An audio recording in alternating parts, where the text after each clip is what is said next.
Easter gift. Please consider this for an Easter gift. It is so much nicer than I expected. The feel on the outside cover to the way that it's set up inside. I did not expect what they did.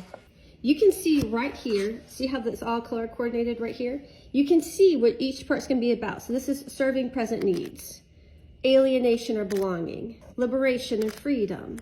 Here's a part on Abigail, for example. And they're nice, short, easy to understand and consume chapters.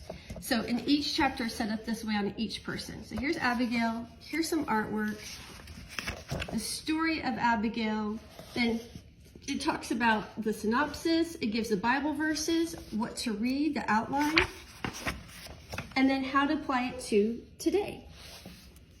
Then next, a little bit more artwork, and then it tells you to pause, ponder, what to ponder, and gives you a prayer.